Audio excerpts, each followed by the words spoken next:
Hello and welcome to Rajya Sabha TV's special presentation Question Hour, in which we bring you some important questions asked by the members in the upper house and their answers given by the government. I'm Vishal Dahiya, and with me is my colleague Kriti Mishra. Thank you so much, Vishal. So let's begin the Question Hour show. And the first question that we've picked up is from member Rita Brata Banerjee, and he has asked the Home Minister about the gender composition in police force and also about the measures taken by the government to improve the gender balance and ensure safety of women in the police forces. Well, the Ministry of Home Affairs has given a detailed answer, and it says that as per data on police organization compiled by Bureau of Police Research and Development, that is BPR&D, out of the actual strength of 19,41,473 police personnel in states and union territories as on 1st of January 2018, the strength of women police personnel is 1,69,550. The ministry further goes on to say that police is a state subject falling in list 2, that is the state list of the 7th schedule of Constitution of India. It is primarily the responsibility of the state government and the union territory administrations to implement police reform measures, including improvement of the gender balance. The ministry says that the central government also issues advisories to the states for increasing number of women in police forces up to 33% in the states. It has also been advised to strengthen welfare measures such as provision of housing and medical facilities and restroom facilities for women police personnel in police stations to attract women to the police force and ensure their safety as well. Well, the next question is also to the Ministry of Home Affairs, and this one has been asked by the member Vikas Mahatme, who goes on to ask the government whether it has taken any steps to deal with the cases of online abuse and stalking, particularly the use of artificial intelligence softwares to detect this abuse. The Ministry of Home Affairs has replied that police and public order are primarily state subjects according to the Constitution of India, and states and union territories are responsible for detection, prevention, investigation and prosecution of crimes through their law enforcement machinery. Law enforcement agencies utilize tools and technology, including artificial intelligence softwares, as per their operational needs. The government further says that the centre has made operational the online cybercrime reporting portal, which is www.cybercrime.gov.in, to enable complainants to report complaints pertaining to child pornography, child sexual abuse material, gang rape imageries or sexually explicit content. Since inception of the portal, more than 16,000 complaints, including cybercrimes other than online abuse, have been received through this portal. The central government has taken steps to spread awareness, issue of alerts, advisories, training of law enforcement agencies, improving cyber forensics facilities to prevent such cases and to speed up investigation.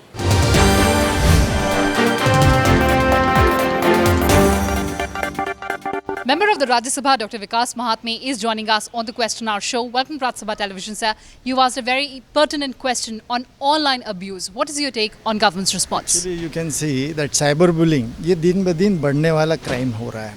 आप देखेंगे तो हमारे जो भी youth हैं, बच्चे हैं, वो ज़्यादातर मोबाइल या लैपटॉप पे बैठे रहते हैं और कॉन्स्टेंटली फेसबुक, व्हाट्सएप ये यूज़ करते हैं. और इसमें दिन ब दिन ऐसा हो रहा है कि साइबर बुलिंग बोलेंगे इसको, जो अपमानजनक निंदनीय ऐसे कमेंट्स डालते हैं, जिससे कुछ लोगों को डिप्रेशन से लेके सुसाइड तक के ये जाता है. जैसे डिप्रेशन का तो है ही, लेकिन आप सुसाइड का भी देखेंगे तो केरला में एक MBBS डॉक्टर ने भी खुदकुशी कर ली. फिर ब्लू व्हेल एक गेम है जिसमें खेलते समय 6 बच्चों से ज़्यादा लोगों की सुसाइड हो गई. तो ये बहुत इम्पॉर्टेंट, महत्वपूर्ण है कि ये रेट कम होना चाहिए, और सरकार ने भी इसके लिए काफ़ी काम किया हुआ है. सर, कैसे टैकल किया जा सकता है ऑनलाइन अब्यूज़ को? हाँ, ये सबसे महत्वपूर्ण है. इसी सरकार ने जो किया है, मैं बताना चाहूँगा कि ऑनलाइन पे क्राइम्स जो हैं वो रिपोर्ट किए जाते हैं, जो दिन ब दिन क्राइम्स बढ़ रहे हैं. 14 में करीबन 9,000 से ज़्यादा थे, 15 में 11,000 के से ज़्यादा थे, अब 16 में 12,000 से ज़्यादा है. और ये यानी टिप ऑफ आइसबर्ग है. आप देखेंगे तो ये 5% लोग ही इसका रिपोर्टिंग करते हैं. और दूसरा ये है कि एक हेल्पलाइन भी शुरू की है, हेल्प मी एट ये #helpme WCD, women and child development. तो वो भी अच्छी बात है. लेकिन मुझे लगता है टीचर्स, स्कूल्स और पेरेंट्स इन्होंने बहुत ज़्यादा इसमें इम्पोर्टेंस देना चाहिए और सभी ने ये सीखना चाहिए। बहुत महत्वपूर्ण है कि कॉन्स्टिट्यूशन में अपन ने लिखा है बंधुता या बंधुभाव या अपन ब्रदरहुड कहते हैं, तो ये यानी ऐसा सिर्फ गले मिलने का सवाल नहीं है।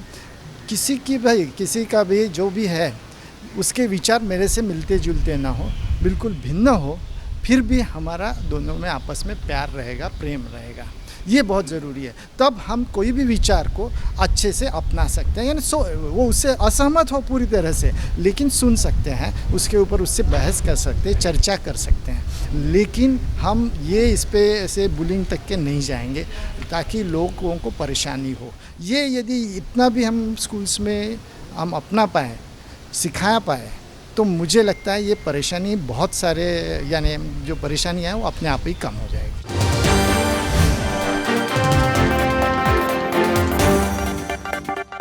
Moving on to the next question, and this one has been asked by member Syed Nasir Hussain, and he has asked the government about the steps taken to check drug trafficking in the border areas adjacent to Pakistan, Nepal and Tibet.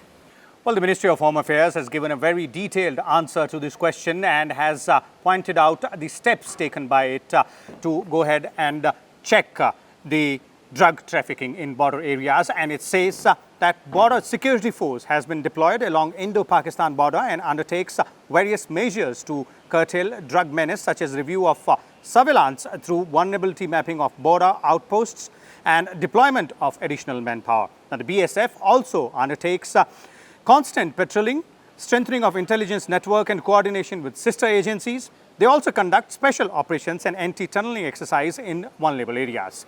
The ministry also says that Sahastra Seema Bal, SSB, has been deployed along Indo-Nepal border to check illegal activities, including drug trafficking. They also carry out various operational activities such as patrolling, checking of persons crossing the border and Nakabandi, etc. As far as Indo-China border is concerned, the ministry says that ITBP has been deployed along this border. No infiltration or cross-border illegal activities have been reported along the Indo-China border.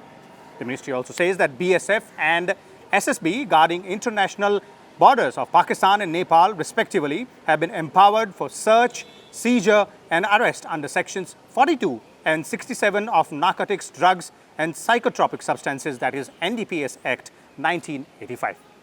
Well, the next question is about body scanners at the airport, and this one is to the Ministry of Civil Aviation, asked by the member Ripun Bora, who goes on to ask the government whether it has directed 84 airports across the country to install body scanners by March 2020, replacing existing door frame, metal detectors and handheld scanners, besides pat-down searches of passengers to detect metallic objects. He also asked the government the steps taken by it to protect the privacy of passengers in view of the above directions and the standard operating procedures that 84 airports would have to follow while using the body scanners. The government says that Bureau of Civil Aviation Security, the regulatory authority for civil aviation security in the country, has issued an aviation security circular according to which body scanners shall be installed at all airports at pre-embarkation security checkpoints in a phased manner, replacing all door frame metal detectors but not handheld scanners. 10% of the passengers cleared by the body scanner system shall be randomly searched. The physical search will include pat-down search. Any person who refuses to go through body scanners shall be subjected to pat-down search invariably. At least one set of DF-MD shall be maintained for screening of passengers with medical conditions. The issue of privacy of passengers was taken into consideration by the Technical Committee of BCAS. It was decided that as regards human safety and privacy, it should be non-intrusive screening technology. No actual image of the person scanned shall be displayed.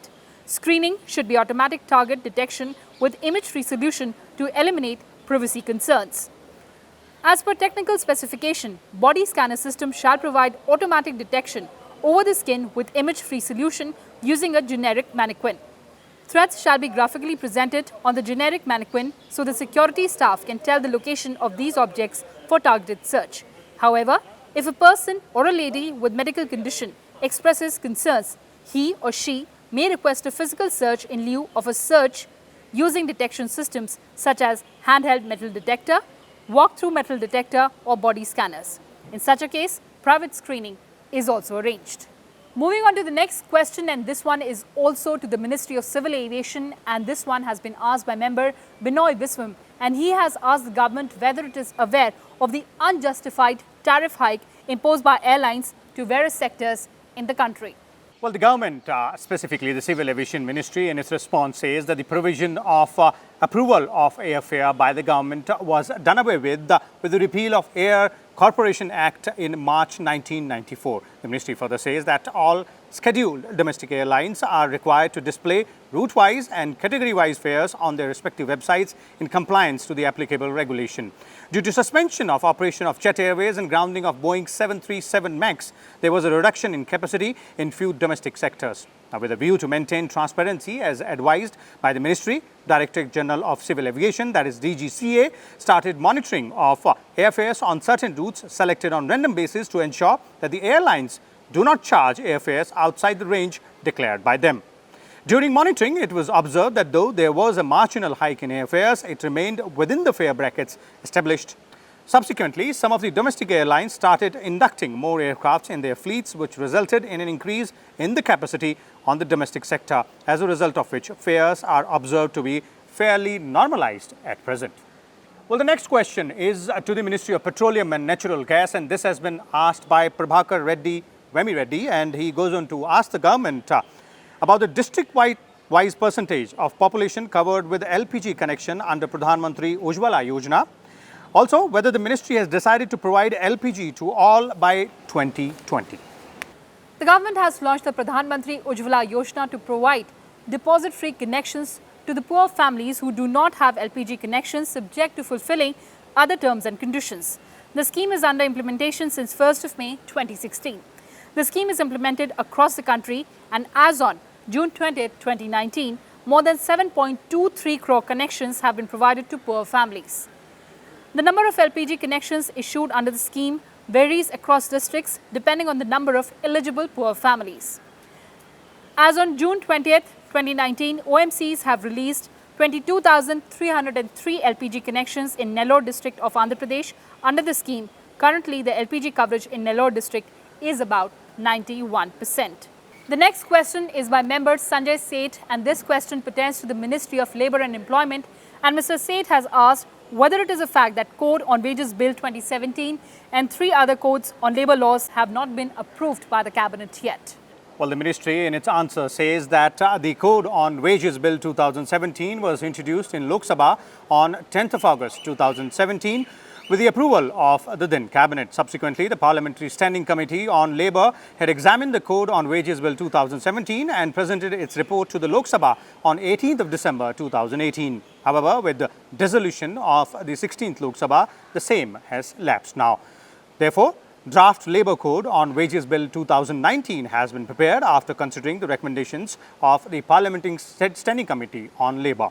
The other 3 draft labour codes, that is industrial relations, social security and occupational safety, health and working conditions, are also at pre-legislative stage.